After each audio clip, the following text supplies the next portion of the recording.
And welcome to the Great Deception Podcast. I'm your host, Matt. Thanks for joining me. Tonight, guys, we have a fun one. This is a deep dive into a little piece of Chicago that I wasn't familiar with. And you guys know my love and affinity for Chicago in the 1800s. And I've dug deep into the history, so to speak, of some of the Chicago architecture. I've looked at the World Fair, up, down, and sideways. I've looked at the Great Fire. And somehow, and I also, another thing that I figured would have crossed paths is I've looked into the Crystal Palaces. You go back to, what is it, episode 10 or 11 of this show, and we did a whole presentation on the different Crystal Palaces and how amazingly every single one of them burnt down. Well, this is right in that time frame. And in Chicago, in 1873, they built a glass palace that stood for nearly 20 years and then was torn down. Another one of these really, really interesting stories. So we'll get into that here in a second. But first, I want to thank you guys. I want to thank the newest patrons. I want to thank Dustin. I want to thank Joseph Anderson, Mashi McEwen, and Chef Armstrong. Guys, I appreciate it. Anybody that wants to help out the show, contribute to the show. There are links in the show notes in my link tree for like PayPal and Venmo, but the best way to do it's Patreon, patreon.com/The Great Deception Podcast. And out there, I have some patron only shows that I've done appearances on other shows that are really great. There's one on the Electric Universe that we just did with Dave Zed and Brandon Thomas of Expanding Reality, and our good buddy Matthew Smith from the Marvelous Old World podcast. So go check out the Patreon. I have a ton of books out there. We have all the Monday Night Masturbator videos. It's starting to become a cool little community over there. And for being a patron, every month I host a Zoom meeting call where you are free to come and go as you please. We usually have about 3 hours worth on a Friday night. Hop in when you want, say hi, share some ideas, shoot the shit, or just sit back and listen. Doesn't really matter. But we really have a great group of people here. And the patron calls are, other than masturbators, my favorite part of doing the show. Because I've met some really cool people. We've linked some really cool people with each other. And that's what this is all about, guys. Making connections, expanding this, not necessarily mindset, but this ability to think and get back to logical thinking. Get rid of the illogical. Get back to the natural way. Get away from the synthetic bullshit. So the other way to help the show, leave reviews. Okay, on Google, you can go to the Great Deception page on Google, and then you click the 5 stars there right on the thing. And then on Apple, you can go in and leave a review. We got 2 new reviews. I got one from Quantum Soul. It says, awesome show. Love your show, especially the old Earth Starfort stuff. Keep up the great work. I also love Monday Night Master Debaters. Ryan, you are awesome and got me into Rye's show as well. Well, I'm glad. Go check out the Dangerous World podcast. Rye does a great job over there. I mean, he's doing 4 to 6 shows a week, it seems. So go check out that as well. Got another review from our good friend over at the Strange Neighborhood podcast. And it says, not only is this show a great source of old world mysteries and clues from our hidden past, but Matt is an invested member of the truther community. And he's always willing to chat about subjects and share his thoughts and ideas. Sharing clues is how we will piece together this puzzle of ours. So true. And that's what I love about this, meeting people like you, other people who have these ideas that go against this bullshit narrative and that can start taking the puzzle and piecing things together and saying, wait a second, this doesn't add up. This doesn't make sense. And well, that's kind of a perfect segue into tonight's show, because this glass palace of Chicago of 1873 makes no sense. But again, we're fed a narrative that's questionable.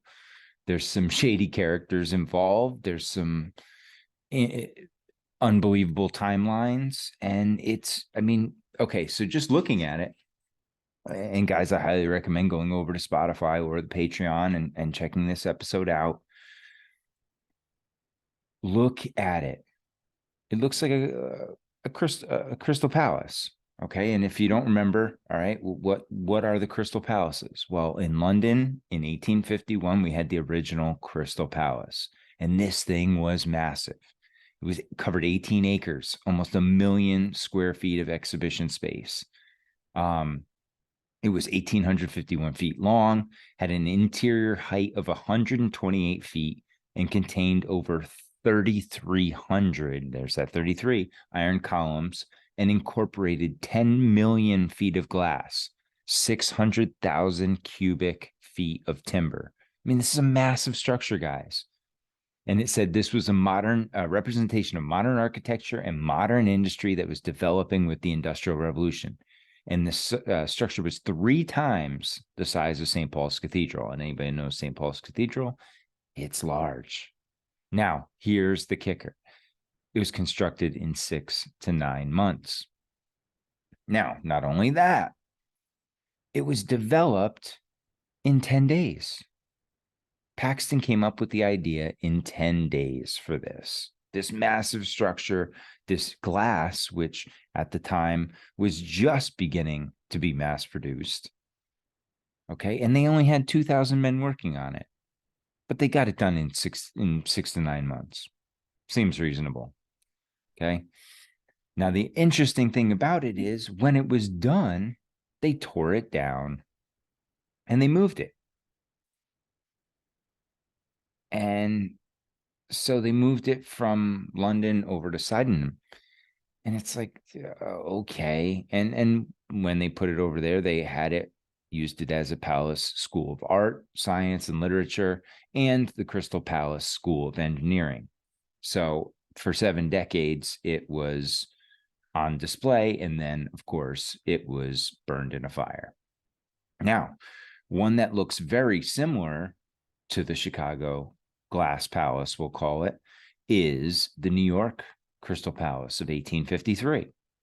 So we look at this one. And again, this one was constructed in less than 7 months. Now, granted, the size of it is basically a fifth of what the Crystal Palace in London was, but still, they're constructing these. I mean, look at this thing. It's not like it's some shanty that was just thrown up. And it said, this will be gathered here, the choicest products of the luxury of the old world and the most cunning devices of ingenuity in the new world. So what they're showing you here is that this is what the World's Fairs are all about, right? Giving you a glimpse of the old world and then showing you what they're going to be replacing it with. And again, that's kind of along the lines of all this stuff. When we start really looking into it, you see time and time again, it's fair after fair. It's the same thing over and over again. Okay, so we look at these. Now, this glass palace was built with the idea of the London Crystal Palace and the New York Crystal Palace in mind when they were constructing it, when they were developing it, and when they decided to host this. But what we have to remember is we moved to 1871. You have the Great Chicago Fire. Okay, now we've gone over that as well in detail. We did 3 episodes on the fires of 1871 in the Lake Michigan area. Huge fire, right? 3.3 square miles burnt. Not a huge death toll in Chicago, but what it did do, it burnt a lot of the records. And you saw these brick. I mean, they say that a lot of these buildings were wood. Go back to that episode that I did and check out those buildings. There's a lot of brick buildings that were blown up like they were bombed. I mean, look down here below. Look at this. Does this look like, a fire or a war scene? I mean, that kind of looks like Hiroshima or Nagasaki. You got a couple buildings, couple structures standing. And then again, guys, every now and then you'll see a tree or a telephone pole that survived these massive fires. It's amazing. So think about the devastation in 1873, right? Or 1871. So what are we going to do? Our focus is going to be on rebuilding. And that's the whole thing behind Chicago, is this rebuild, this phoenix, right? Rising from the ashes. That's what we get over and over in Chicago. And now, following the fire, as Chicago's just starting to get back on its feet, in about May of 1873, the Panic of 1873 hits, which is one of many crashes in the 1800s. Okay, so the Panic of 1873 came about because of railroad investments. Railroads had expanded rapidly during the 19th century, and investors in many early projects had earned high returns. As the Gilded Age progressed, investment in railroads continued, but new projects outpaced demand for new capacity, and returns on railroad investments declined. In May and September of 1873, stock market crashes in Vienna, Austria, prompted European investors to divest their holdings of American securities, particularly railroad bonds. Their divestment depressed the market, lowered the prices on stocks and bonds, and impeded financing for railroad firms. Without cash to finance operations and refinance debts that came due, many railroad firms failed. Others defaulted on payments due to banks. This turmoil forced J. Cook and Company, a notable merchant bank, into bankruptcy on September 18th. The bank was heavily invested in railroads, particularly the Northern Pacific Railroad, a railway. Now, what's interesting about this is, again, so we're talking his bank failed on the 18th. This fair is going to kick off on the 25th of September, a week after. So after this great crash, we're going to have a kickoff for this great palace. And again, what did we mention before? This is just a kind of a high-level overview of Chicago before, or after the fire, I should say, and then after the restoration. Look at the difference, right off the bat. Just look at the remnants of the old buildings, and then look at these cubes, these square, disgusting, lifeless buildings they put in their place. It just shows you, again, intentional. Now, look at this. Where would you say this picture looks like? Now, those of you listening, we have what appears to be a lake or a sea with some sailboats. We have the railway right along the coast. And then we have this just massive structure with multiple domes and antennas on the roofs.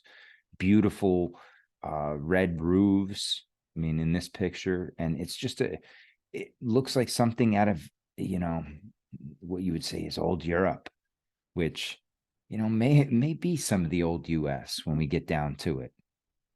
Maybe there was stuff here before, but this one right here is just one that interests me. So let's get into a little backstory of this. So it said the fact that we have to have an exposition was now fixed. So these investors, this group of guys in Chicago, came together and they decided that out of the fire, they needed to have this great exposition to show off all that Chicago had to offer.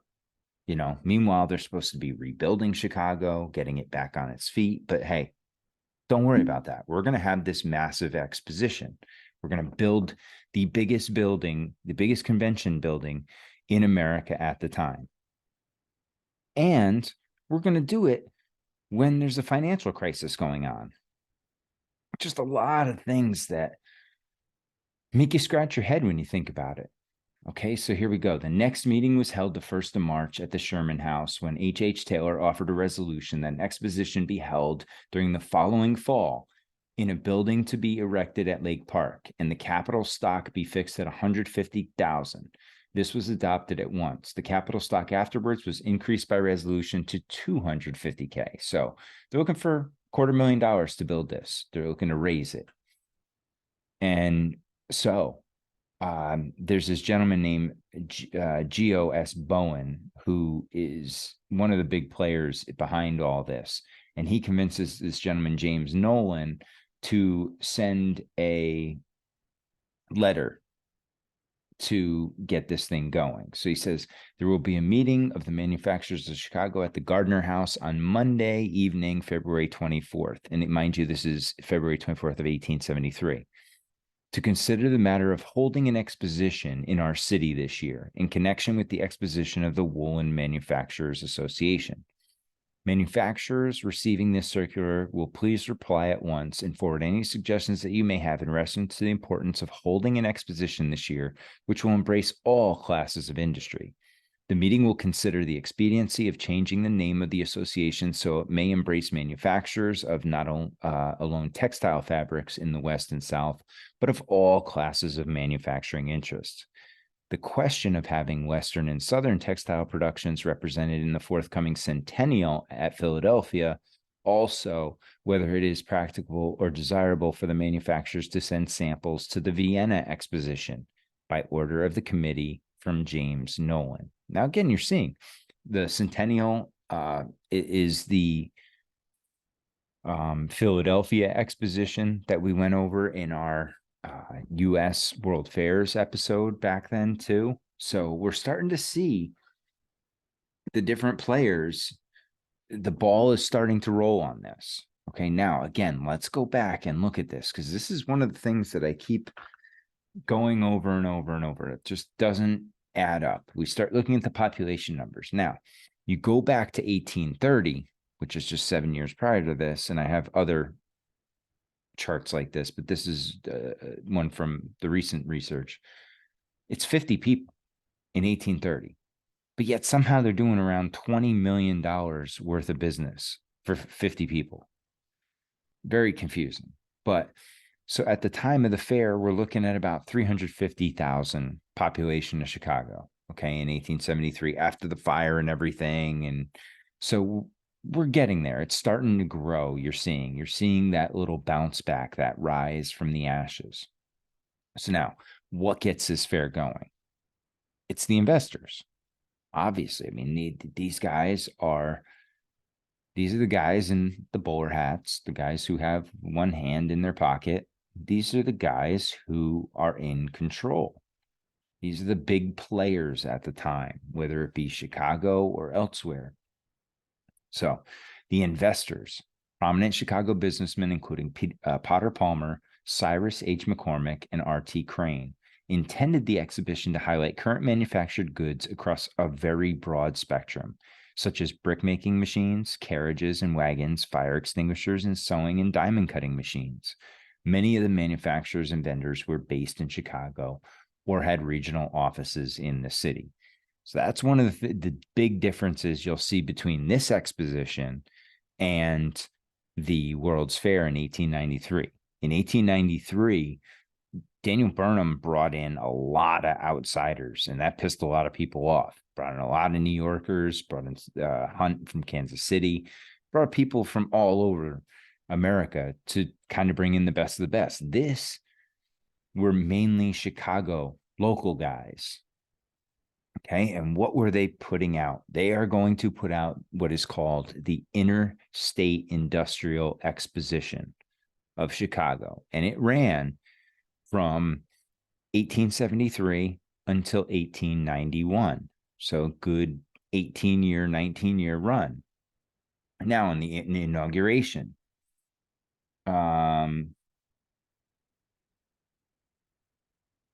I don't know why this says 1979. That's not right. But it says the Great Exposition Building will be open to the public at 7 o'clock Wednesday, September 3rd. with every department complete and forming the grandest display of triumphs of science, industry, and art ever yet attained. Music by the Loesch Orchestra, admission 25 cents. Now, again, think about the time. We're talking about the 1870s, right? You walk up on this building, you roll up on this building that is 800 feet long, 200 feet wide, and 160-foot dome. And you're going to feel like it's like walking up to Cinderella's castle in Disneyland, right? It's just something that's going to be a spectacle. It's going to catch your eyes. It's going to make you wonder. Now, let's start digging into this a little bit, to the backstory of it. So we start looking at the money. Well, what's interesting about this is it lost money initially, right? And you know how these people are. They do not like to lose money. So if they're losing money, this has a greater purpose. And I guess here you could say they were in it for the long run, right? They wanted to play this out. Unlike the World Fair that was there for a quick hit, 6 months and it was gone, this thing was built to last and to endure and to show off Chicago for the next however many years. So we're looking right here at some different financial statements from the fair, just some different costs. Down here, we have a list of all the contractors and how much they got paid. You know, you're looking at some of these different names, and it's fun just to look at this stuff. It doesn't really, nothing really sticks out to me about these numbers that's unreasonable or irrational or crazy. I mean, all these seem pretty straightforward for the time. But then when we start getting into the interesting backstory of this, it gets really weird. So let's get into it a little bit. So before McCormick Place, which is another expo arena,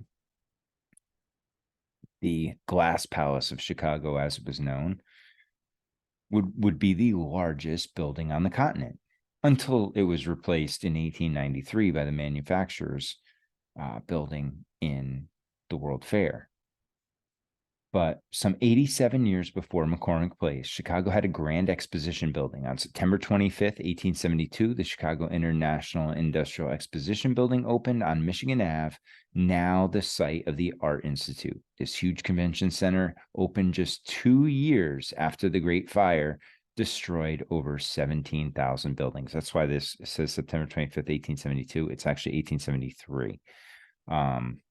Because the fire was in 1871, 2 years after would be 1873. The Glass Palace, as it was known, was to show how much the city had recovered following the Great Fire. It was built the largest structure ever built on the American continent, with 220,000 square feet of exhibit space. It held the title until 1893 World's Fair, where the Manufacturers and Liberal Arts building was built even 7 times bigger. That's why, guys, when we start talking about this, talking about that World Fair, how that building, that manufacturer's building, could hold 300,000 people. It's 7 times bigger than this building. And they built 199 other buildings with that one in less than 2 years. But that seems reasonable, right? Anyway, back to this one. The architect of this was William W. Boyington. Born July 22nd, 1818 in Massachusetts, and learned his trade as a young man in New York.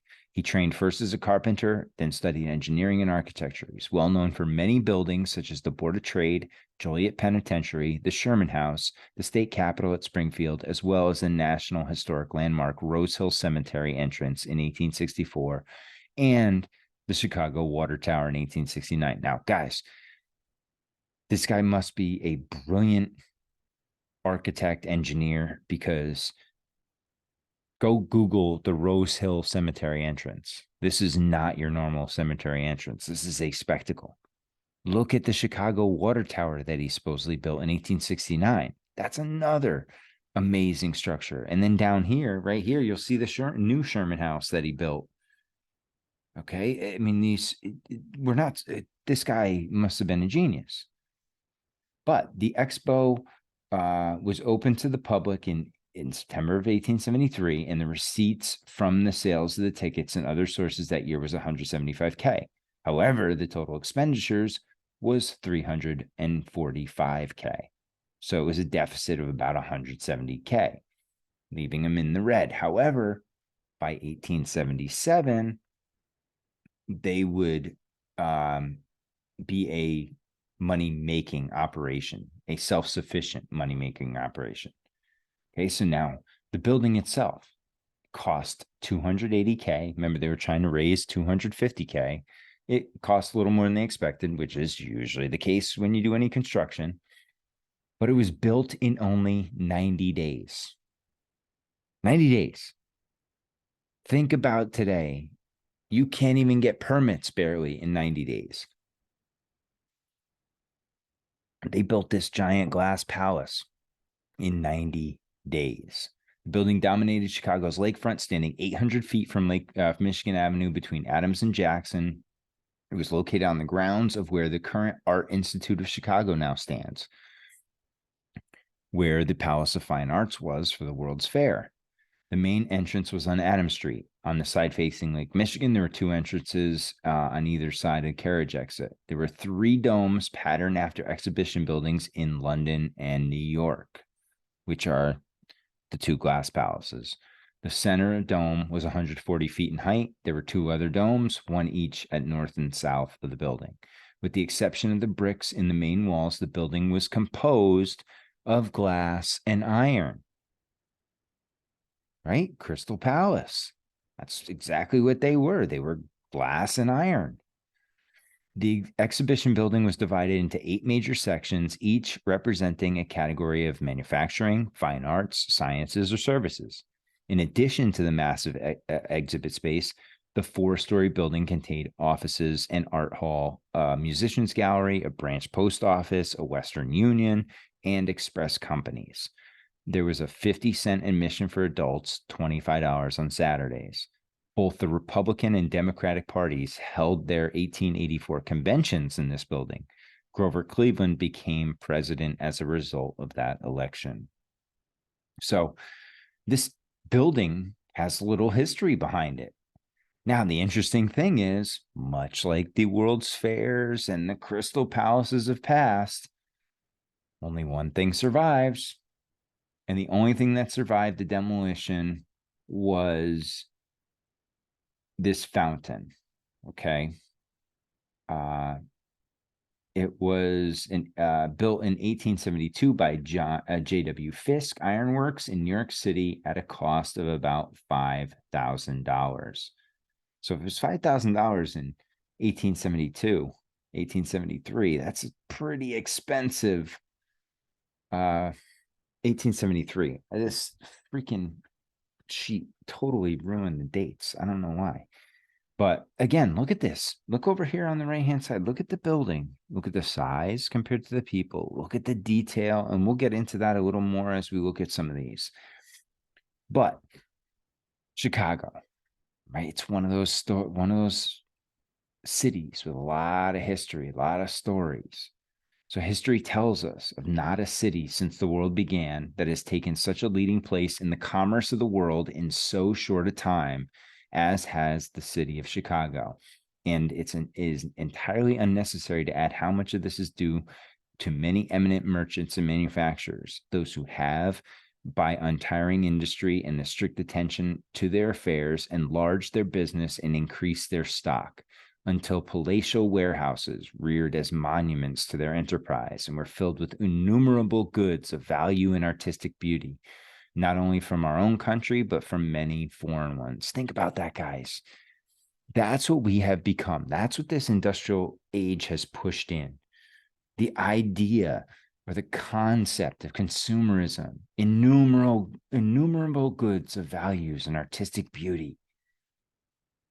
Right? You want more. You want to have it all and you want to hold it. Now, why do we have to have foreign artifacts in our country? Right? That thing has always bothered me because, they stole those artifacts. Most of those countries are like, yeah, sure, take them. Why don't you take our history with you? Right? No, they steal the shit. So the businessmen of Chicago have the deserved reputation, both at home and abroad, of being extraordinary men of business capacity, judgment, and enterprise. And in the rearing of immense exposition building in the short space of 90 days, Chicago has shown enterprise unparalleled throughout the world. And our city stands today preeminently forth without a rival as the wonder and marvel of the age. Right? This is kind of kicking some dirt over at New York to say, hey, listen, we're not the second city, we're number one. But in reality, they're still number two. The exposition was formally thrown open to the public on the evening of Thursday, September 25th. It was estimated that there were 25,000 people in attendance during that night. And the enthusiasm of the vast assemblage was everywhere throughout the hall, marked and emphatic expressions of commendation and admirable success of the executive committee in the prompt and satisfactory execution of their great undertaking were heard on all hands, and the people of Chicago were justly jubilant and proud of the result. Like, these people were bumping. I mean, think about that. You just got out of the fire, which could be seen as a war. And then economic times are up and down. May, you had the panic. Now we're back in September where panic is ramped up again. This is in the middle of an economic panic. So imagine banks failing, and all of a sudden we're going to throw an exposition. Very interesting timing. So now you want to dig into the building a little bit. Now, one of the things about this, okay, like I said in the intro, there wasn't a lot of information on this fair. I mean, I went out there and I've been digging for a couple weeks now. I was able to find 3 books. I found 2 books with some detail in it and 1 sketchbook. So if anybody else finds more information on this, guys, I was trying to dig through the archives to find something on the construction. This was really the only thing I could find on the construction. I couldn't find anything on the destruction of it other than a line or 2. And, there's a lot of, there was a ton of information on the,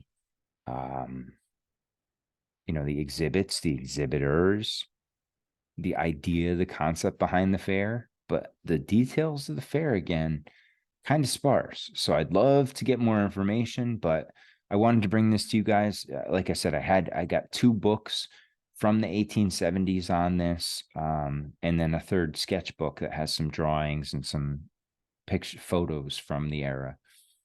But so the building itself, the construction began on the 16th of June, right? Now, remember, it opened on the 25th of September.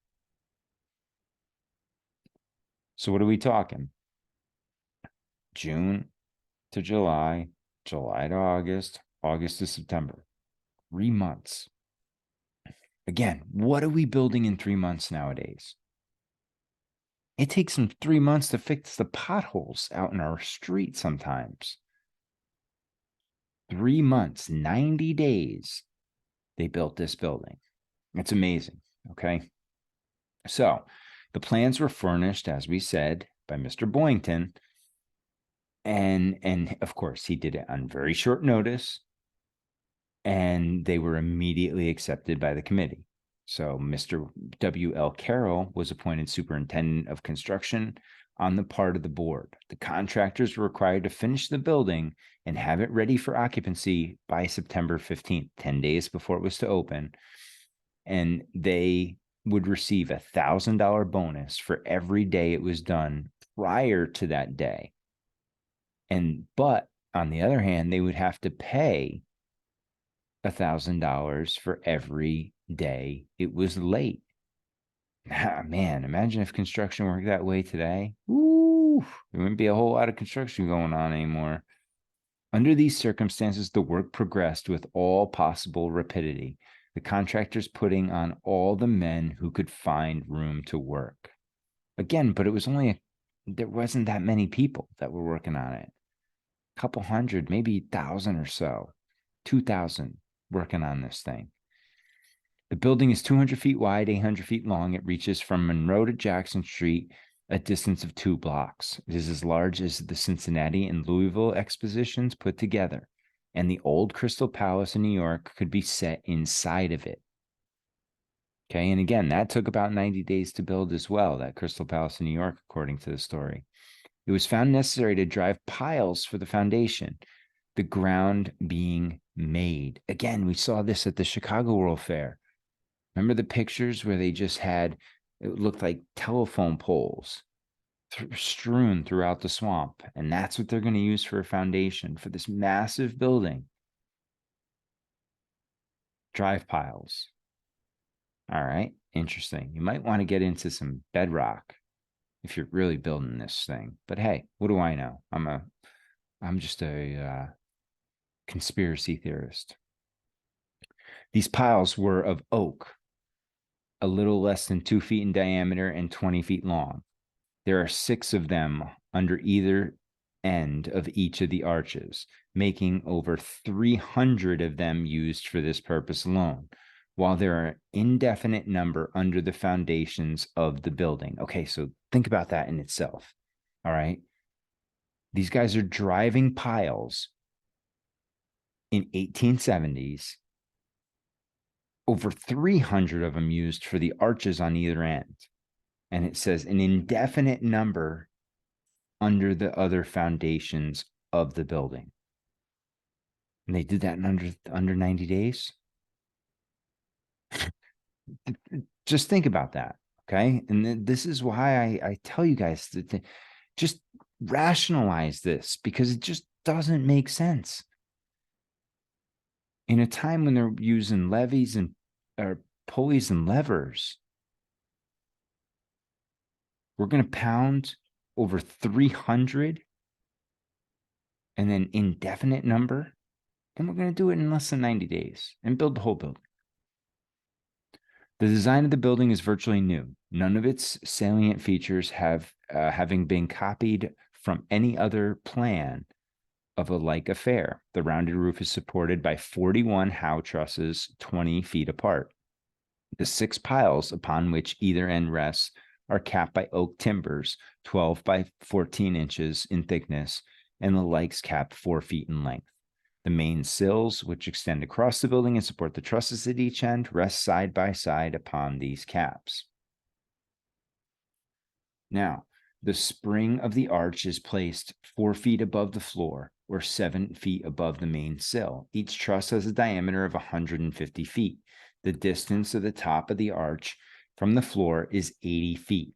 These trusses are composed of 3 thicknesses of 1 3/4 plant for the upper and lower courses. The diagonal braces are 3 by 12 inches.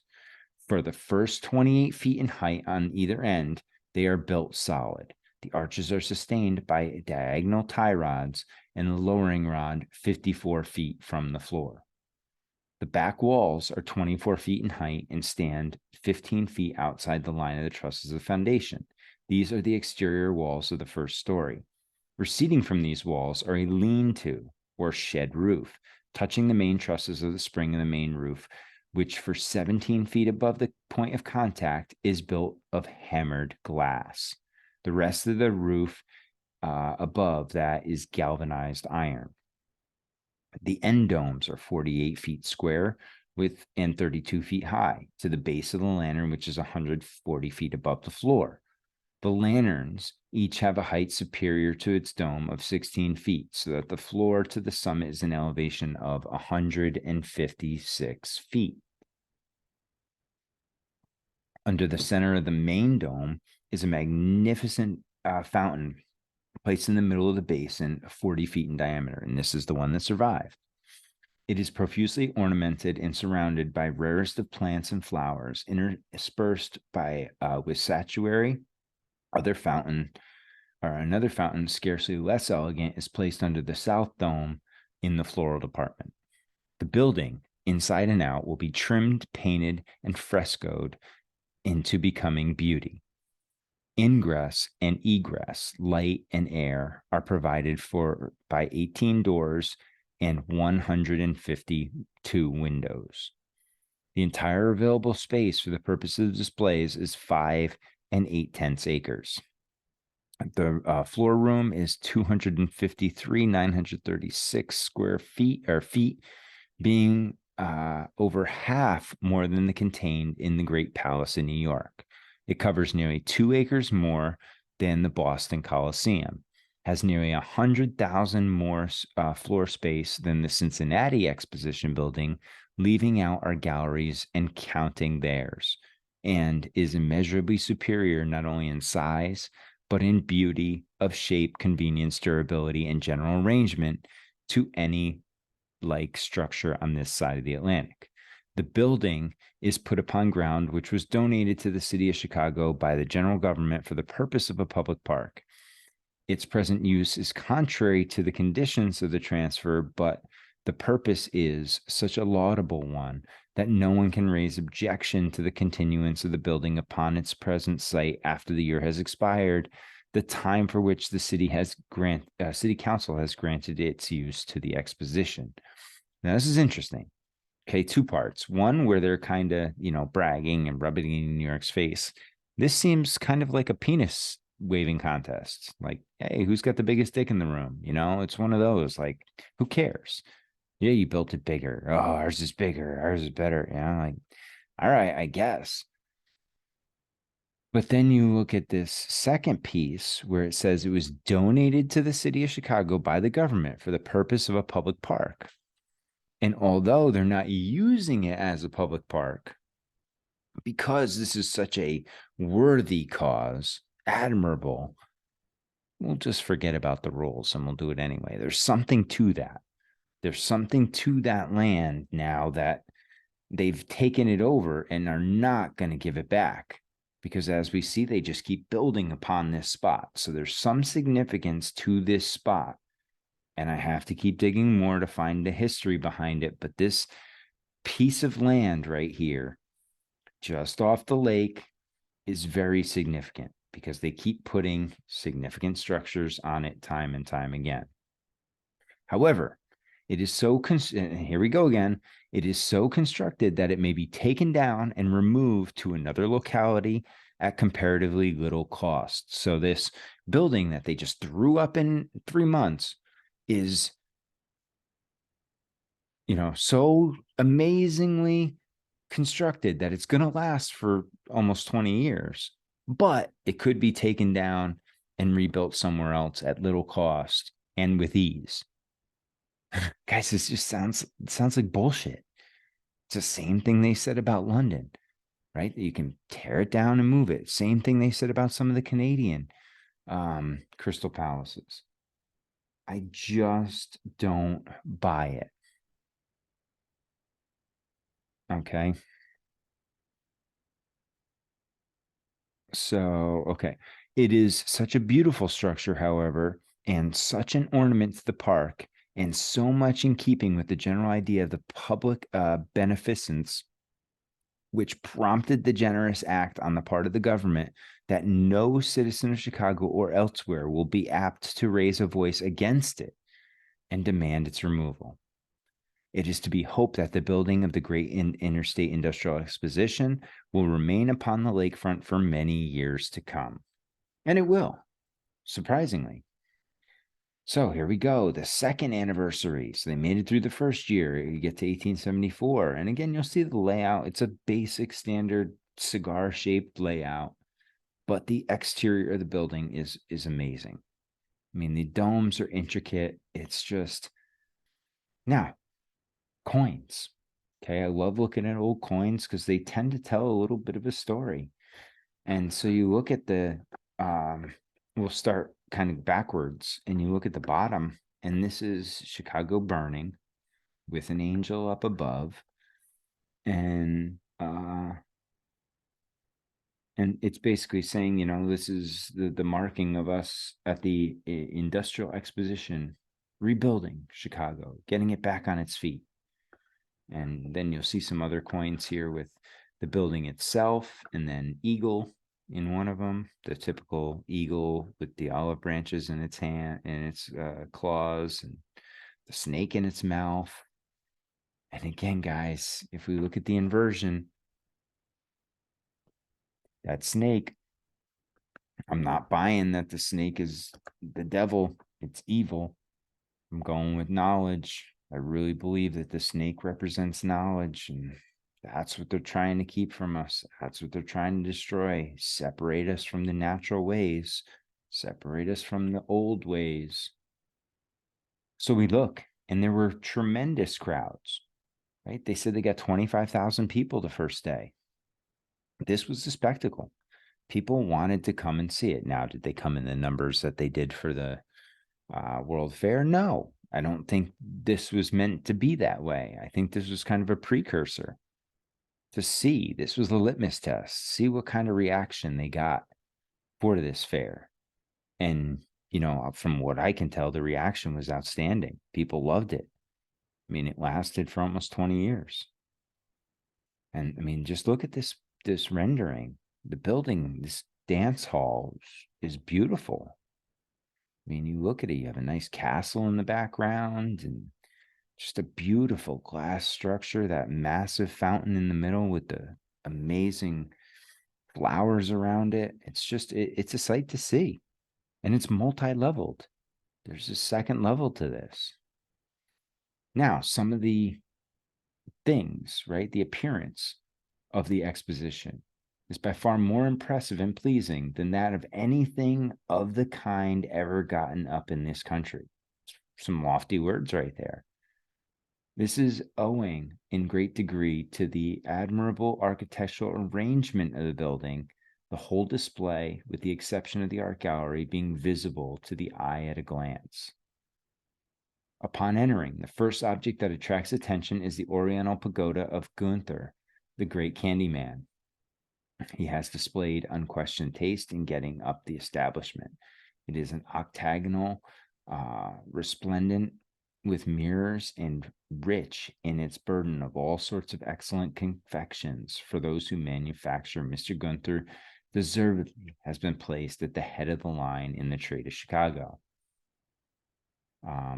So he has like things like bonbons and chocolate and domestic and foreign candies, and confectionery is big at that time.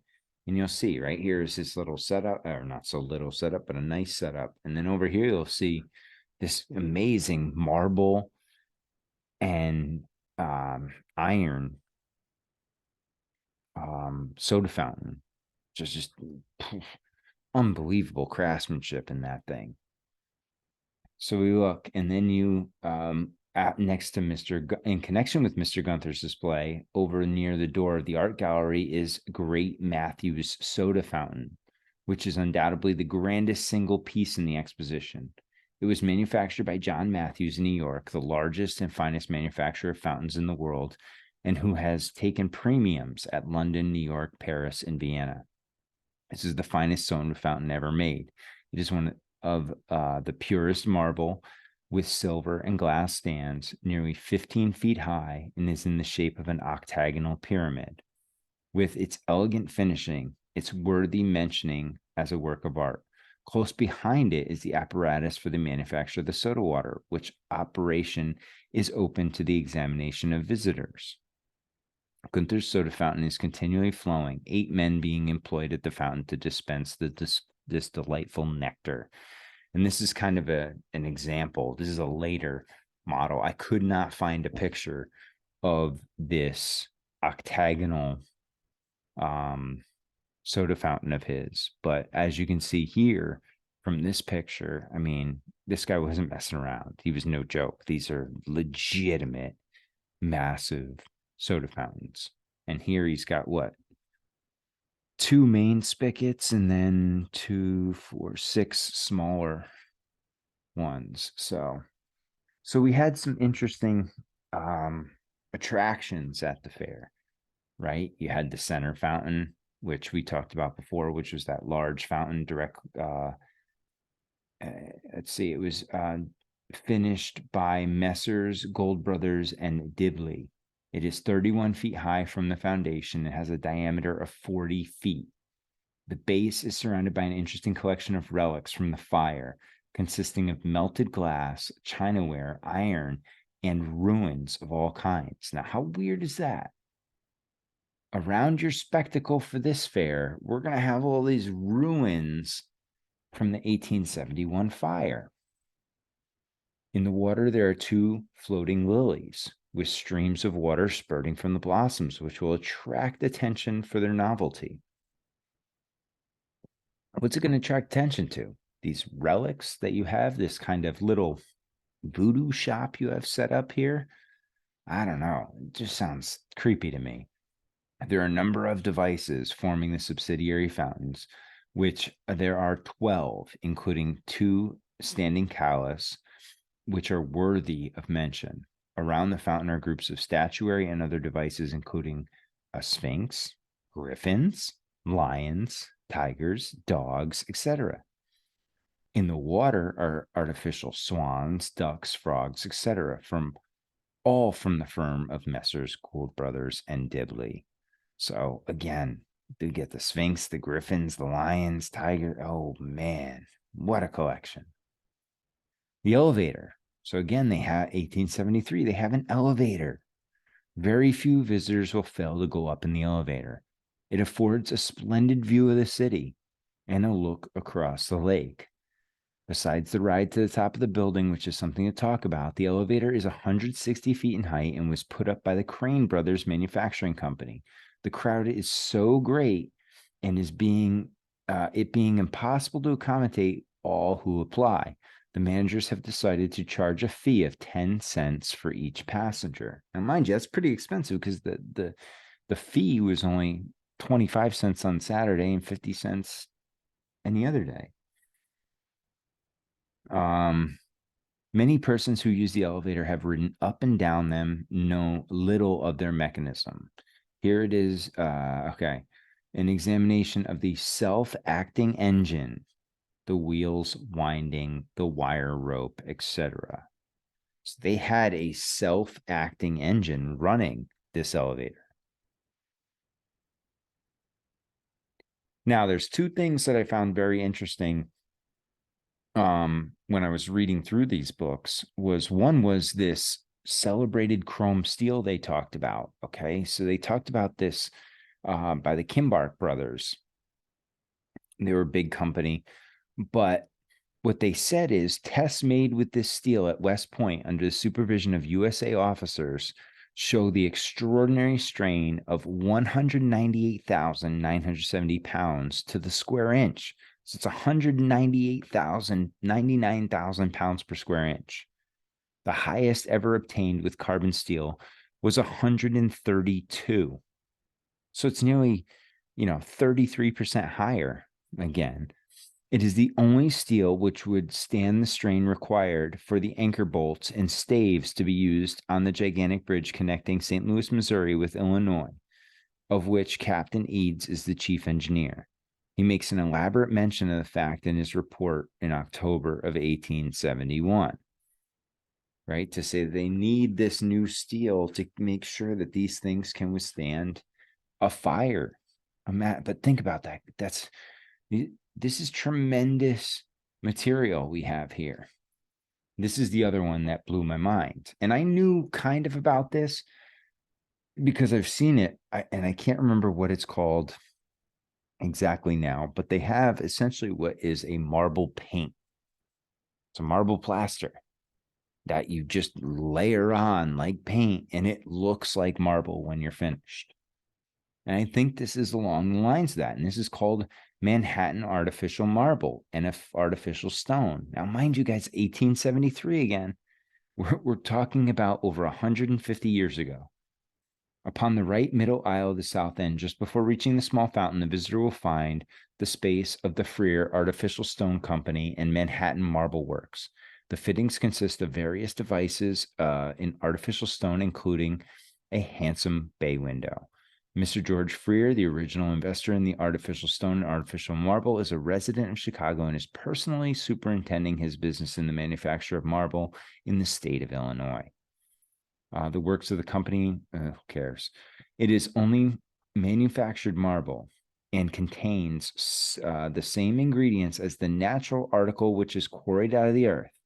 It takes a polish that is, if anything, finer than the other and is capable of sustaining an equal amount of strain. It can be made into all shapes and in imitation of all celebrated articles, the colors being blended and veined in the thickness and depth of the material as in natural marble, not being merely surface imitations like graining or the colors floating on an enameled slate. It can be sawed, dressed, and finished equal to the finest and most costly material. It is infinitely superior to all imitation marbles and combines, with greater cheapness of production, the advantages of being harder, more manageable, and more easily applied. Nothing has ever been used equal to the effect of the Manhattan marble like artificial stone. It will rank among the most valuable inventions of the age. Its great point is its cheapness, costing about 1/6 of the price of the natural article, and being as durable and beautiful in every respect. Indeed, put a specimen of each side by side, it is hard to tell the difference.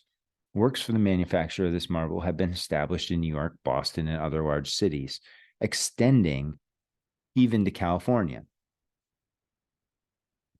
Now, mind you, California is about 20 years in. 1850s is the gold rush. We're going to have artificial marble out there, manufacturers. Very interesting. A company with a large stock of $600,000 has recently purchased the patent right for the state of Missouri and have established their works in St. Louis. Every feature of this valuable invention points to success and bids fair to be one of the most prosperous patents of its age. This one just brings up so many questions, right? Where was this used? Was this used in the exposition 20 years later? How many of our memorials or great buildings that we're told are made of marble is really this? And what is the name of that stuff? Oh, I can't remember what the fake marble's called. It's not geopolymer, obviously. That's the rock, but I can't remember what the name is for this stuff. Somebody's going to be screaming at their radio right now, listening to this or phone. So we have the gallery. Okay, they were big into the gallery. It runs the circumference of the building, is devoted to the exhibitors making displays of light goods. It is 2,000 feet in length and affords an excellent promenade with an attractive view and a grand array of articles and the multitudinous and eager throng of sightseers below. The most attractive displays are those of the railroads, comprising products from the lands of the different lines of their roads. There are 8 roads represented. Their location is at the south end of the gallery, okay? And so you see the railroad's heavy presence. The great engine. This is interesting. The immense Corliss engine, which runs the main portion of the machinery, is 175 horsepower and works to a charm. It is one of the largest engines in the city and is larger than the one at Cincinnati and equal to 3 or 4 of those at Louisville. Again, he's swinging his dick around saying, oh, we're bigger than these guys. Again, we're better. We're bigger. Look how big it is. The Franklin Douglas Manufacturing Company is said to have the most creditable display taken as a whole of any of the large establishments represented. Yeah, it shows one of the Baxter's engines and the boilers combined. Its machines are numerous and interesting. Another cool thing I found was this cut glass by James Barry and Company. The beautiful workmanship in the cut glass window in the architectural hall has secured a prominent position in the art gallery. Yet it is only a specimen of the quality of work displayed in the Palmer House, the parlors of the Tremont House, and most of our best furnished banking offices, as well as in many elegant halls and private dwellings. So this guy's glass is just absolutely beautiful. So then we have the art gallery, okay, which was put together by this gentleman named John McGrath. Again, another Chicago guy. But the art gallery, again, this is one of the focuses in the Columbian Exposition 20 years from now.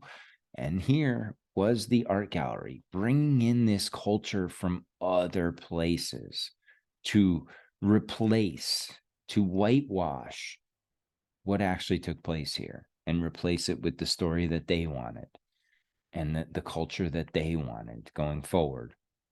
So let's look at the art gallery. The most attractive portion of the exposition is the art department, immediately opposite the main entrance. The gallery is divided into 3 rooms. The northern one is filled with photographs and Indian curiosities.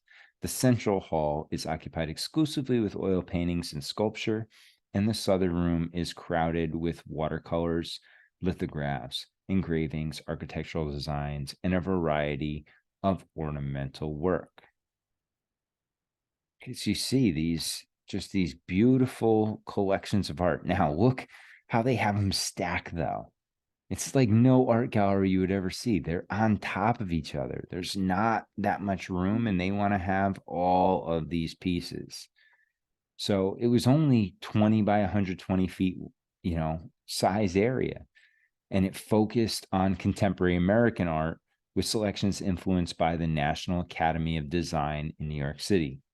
These displays included Indian curiosities that we mentioned, sculptures, prints, and ornamental work, and casts of the Elgin marbles.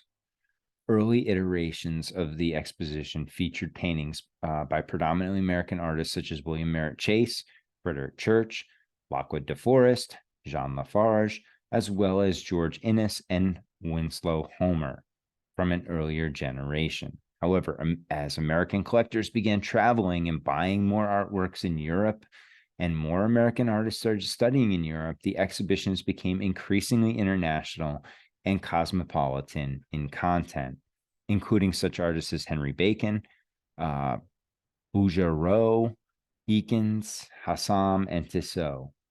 Most of these art exhibits were curated by Sarah Hollowell, who would later work with Mrs. Potter Palmer to select art for the Women's Building at the World's Columbian Exposition. So again, you start seeing the ties. Obviously, you would expect if people worked on this and they're still around then, they're going to be brought in to work on that because this supposedly was an amazing success. The art exhibit alone would have taken some serious time to enjoy. It consisted of 167 paintings, 13 sculptures, 20 architecture and design, 7 engravings and chromes, 13 photographs, 10 waxwork, etc., and 3 stained glass. So we're not talking, they obviously put a lot of focus and detail into the art, into the culture. Again, this is going to show you where they want to take this. This is all programming, guys. The exposition became self-sustaining in 1877. It was the only exposition of its kind in the country that was self-sustaining, with the possible exception of the American Mechanics Institute of New York. The Inter-State Exposition building was destroyed in 1892 to build the Art Institute, the World Congress Auxiliary of the World's Columbian Exposition, which occupied the new building from May 1st to October 31st, 1893, after which the Art Institute took possession November 1st of 1893. The Art Institute was officially open to the public in December 8th, 1893. So you look at this flyer from 1880, it's just a grand spectacle. I'm just really amazed by it. And then you look up here on the right and you'll see it, in its glory. It's built right there in the middle. There's buildings built right on top of it. But then we look down here in the bottom, and again, you're seeing that beautiful lighted space using the glass, getting those different effects. And here we start looking at some of the interior, some of the displays that they had, the exhibits. Again, it looks a lot like the World Fair. These things were big, guys. This was, again, we have to remember this is pre-internet. So this is advertising. This is getting your product out there. This is indoctrinating your people to show them what are they going to need. This is the beginning of the consumer era where you have to bring people in. Think about a mall, right? That's what these are. These are just 1800s malls. temporary malls. Again, we're looking at a couple different displays here. We have, which ones do we have? This is this fountain here up in the top.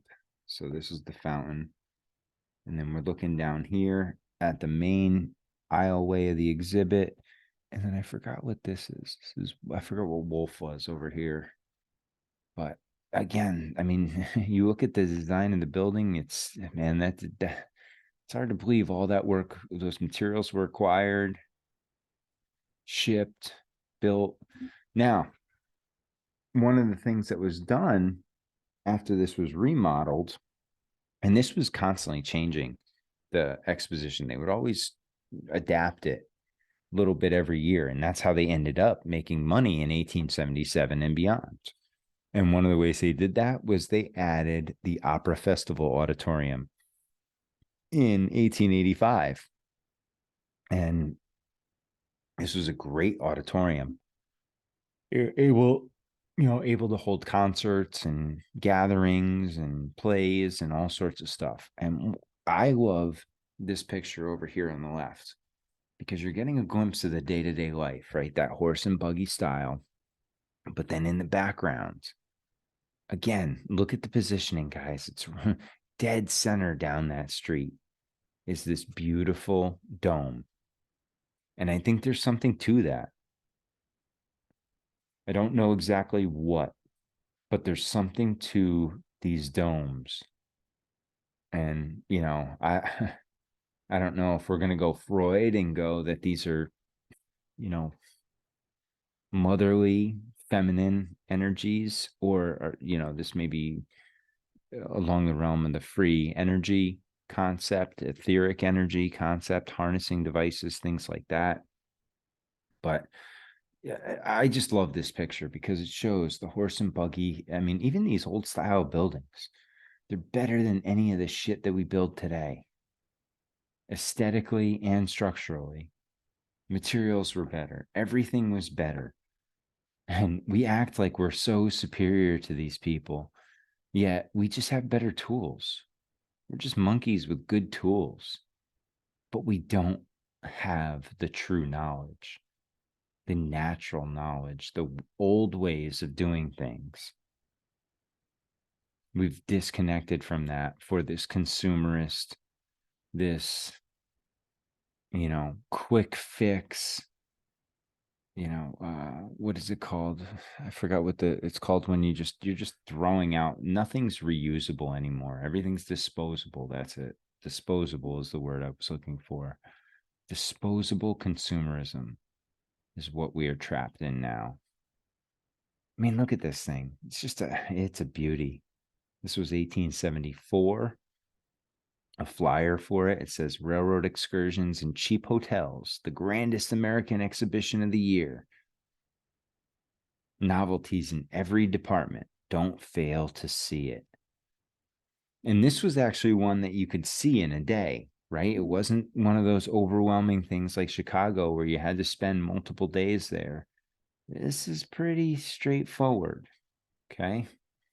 We're looking at the layouts here, just another artist rendering in 1887, 1875 rendering here. Again, there's a lot of traffic around this thing. They make it seem like there was good movement inside and out. And then we come to 1891. Open for the last time, the 19th annual. So I think this is 1892, by the way. Annual display of the Inter-State Exposition. The old timer indulges in some reminiscence of the opening of the building in 1873, just before the panic. Few exhibits in place yet, but many promised in the curse of the week. Great preparations for the floral display. Right, so it was open one last time, and then it was replaced by the Palace of Fine Arts. Okay, look at this building. This was one of those spectacles from the World's Fair, right? It's built right on the water. Absolutely beautiful, massive, Greco, Beaux Arts. You know, it has the dome. It's just a beautiful, beautiful structure. And so they built that right on top. The Palace of Fine Arts at the 1893 Columbian Exposition was designed by Charles Atwood and D.H. Burnham and Company. Unlike the other White City buildings, it was constructed with a brick substructure under its plaster facade. After the World's Fair, it initially housed the Columbian Museum, which evolved into the Field Museum of Natural History. When a field museum building opened near downtown Chicago in 1921, the museum organization moved and the former site was left vacant. The new Museum of Science and Industry opened to the public in 3 stages between 1933 and 1940. The first opening ceremony took place in the Century of Progress Exposition. 2 of the museum's presidents, a number of curators and other staffs and exhibits came to MSI from the Century of Progress event. So we look at it and man, they just let that thing go. 1893 and 1925, it looks a little dilapidated. And then you look at it today and it is quite the spectacle. So, yeah, it's 500 feet in length by 320 feet with 50-foot high ceilings. At the corners are projecting pavilions of similar height, giving accent of the design. The clear stories in the roofs over the several courts are fashioned with level skylines, and from their central point intersections and spacious rotunda to an elevation of 125 feet, with nearly half that diameter, a dome surmounted by Martin's historic statue of Fame. The principal entranceways in the center of each of the main facades are in the form of porticos, with the columns of Ionic order, and above them are attics on the pilasters, of which are figures those resembling the Temple of Agrigentum. In the middle of the end of the facades are similar porticos, but less imposing scale. I mean, this is just a massive, massive structure. And these pictures don't really do it justice, unfortunately. But again, this is one of the few permanent structures from that World Fair. And if we go back here, the only thing they're saying was different, that this had the difference between these temporary structures that they burned down or destroyed, and this is the brick substructure underneath, which I find pretty interesting because that's the only difference. They added a little bit of brick to make it permanent. I don't know. So now, again, I want to just kind of show you Chicago. So we look at Chicago. This is the map of entire. Now the World's Fair is down over here in this little sliver. Okay, now we want to look at the fire. The fire burned up in here. So it had nothing to do with anything down here, which you think the focus would be in the north and getting that back up to speed. But hey, they decided to go with this glass palace. And we look, and so at right here is the way it looked for the fair in 1893. And you had the Palace of Fine Arts on the midway over here. You had the giant Ferris wheel that they brought down to St. Louis for the 1904 World Fair. You know, just broke it down and rebuilt it down there. And then we have the horticulture building, the wooden islands, which housed the Japanese exhibit. And then we have the Statue of the Republic, aka Columbia. So what do we have today? Today, on that same midway, now we have an ice rink where the Ferris wheel once stood. The Museum of Science and Industry is now where the Palace of Fine Arts was. You have the Barack Obama presidential center site right where the horticulture building was. And then we have a replica Statue of the Republic there today. Why? Because they torched the first one. in a ceremonial send-off. And if you have any questions about that, go to my World Fair episode, and I explain it pretty clearly how they had a little ceremony to burn her down. But guys, that's all I have on this crazy glass palace of Chicago. I hope you find it interesting. I really did, because I didn't know anything about it. And again, it's one of these buildings. They built it in 90 days.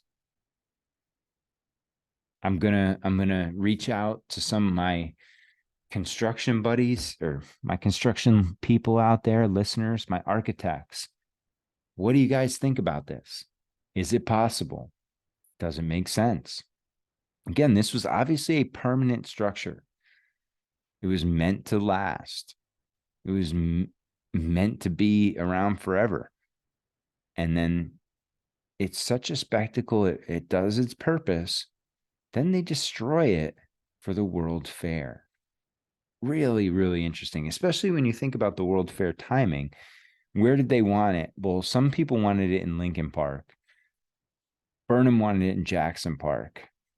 And so this was right there near Jackson Park. So this had to go, even though the majority of and again, it's so hard to really wrap your head around this, because with the fires and everything, that the way you look at the city and what's going on down there, it's supposedly this area down here is just strictly swampland. But they drive piles in the ground and build the world's biggest convention centers on top of it, on top of pillars, drive piles, hundreds of them, an indefinite number of them, to be, in fact. Guys, I question that. I really have to. Now, do I know what happened? No. Am I saying they didn't build this? Not at all. I'm just saying I don't believe 90 days. I don't believe that it's built on piles. Driven wooden stakes in the ground is holding up this massive facility. It's the same thing they said for a lot of these Chicago buildings. And I just don't see how structurally that makes sense. And I've talked to some architects about this. I've talked to like the raising of Chicago. That's one I'm going to dive into a little more down the road too. Because it's just, in 1850s, supposedly they lifted entire city blocks and moved them, and the people were still in the buildings, didn't even know what was going on. Just living their life, and hey, we're just going to pick this building up and move it down the block. Don't worry about it. You can just go on with your life. Act like we're not even here. What? I mean, it's craziness. So what I have planned is here in the next couple of weeks, I'm going to get together with our good buddy Matthew Smith, who also has an affinity for Chicago like I do, and has some family history tied to Chicago and construction in Chicago and architecture in Chicago. So who better to dive into this with than our good buddy Matthew Smith? And I really cherish that guy. He is salt of the earth, great person, so knowledgeable. And he's somebody that needs to be heard, because he has a lot of good information. And he is one of those minds out there that isn't going to be swayed by the hot topic. He's going to do his research, much like we do over here. We're going to keep digging. And again, guys, if you have any more information on this place, if you have any sources of information, feel free to send them over. I'm always down to read it. Like I said, I can only find 3 books on this, couple of internet articles, but for the most part, they were shitty and wrong. But it is what it is. This is another one of those. Why didn't it come up? Why wouldn't it be mentioned in history? I mean, this was the biggest convention center at the time. It's just an afterthought.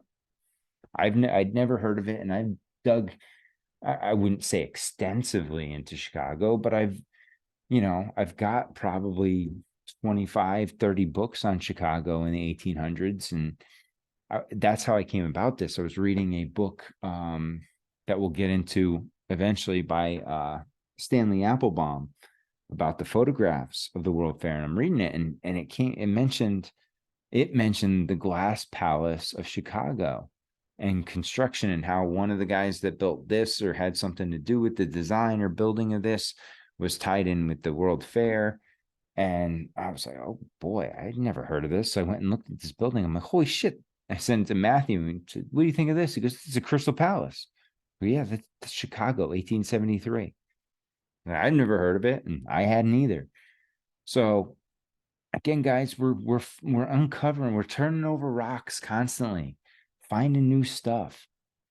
But that's the fun of this. Now, are we saying it's all bullshit? No. Am I saying this is a Tartarian building? No. But what I'm saying is the narrative that we're fed doesn't really add up.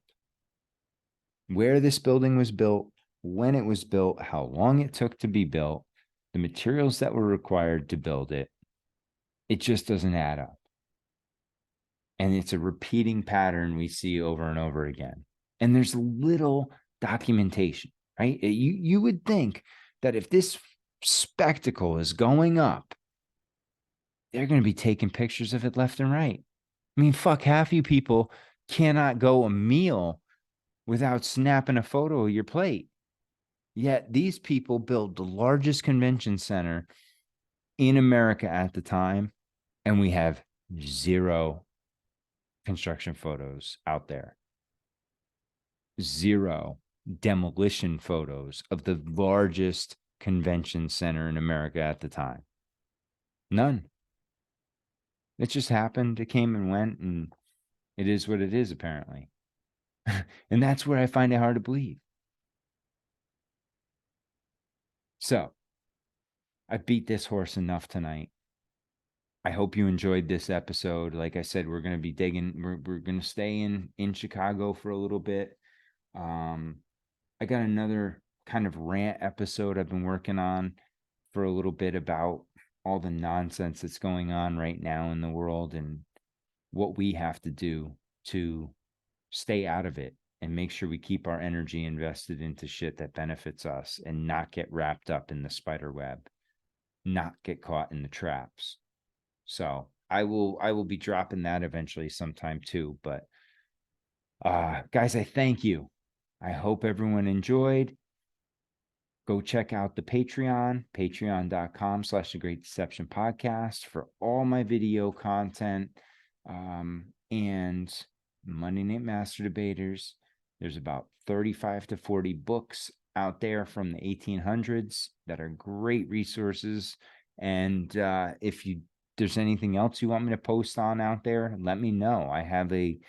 I'm trying to comprise a small digital library of old books so that, should this shit hit the fan, I got these things at least on a hard drive somewhere, and I can go reference them. But this is another weird one. Glass Palace of Chicago, 1873, and the Inter-State Industrial Exposition. So there are a couple others, Louisville and Cincinnati. If you guys are interested, go check those out. So, guys, hit me up on Instagram at The Great Deception Podcast. If you got any questions or anything, go follow. Do me a favor, leave a review, share the podcast with your friends. And above all else, stay strong and question everything.